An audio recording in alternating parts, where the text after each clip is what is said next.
Let's dive into the amazing world of Abrahamic Cinematic Universe. Magbasa tayo ng banal daw na aklat ng Abrahamic religion. Ito yung mga Jews, Christians, and Muslims. Yep, they share the same creation myth.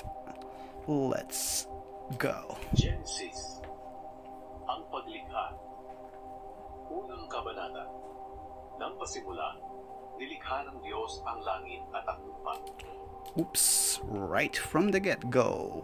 That is really huge. Malaking kasinungalingan. Kung ating ikukumpara sa mga impormasyon mula sa agham o sensya base sa mga ebidensya mula sa mga cosmologists, yung langit, yun yung universe. Siguro lupa, malamang yung earth. Sigurado hindi sila sabay ginawa. Even worse, sa loob lang ng isang araw. Get the fuck out of here. Base sa impormasyon, it is around 13.8 billion years ang edad ng universe.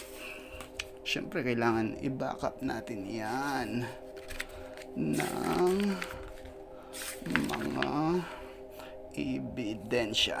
Let's start. We will start with the universe. Saan nila nakuha yung 13.8? Narito ang isang medyo detalyadong paliwanag ng ebidensya. May tinatawag silang CMB o Cosmic Microwave Background.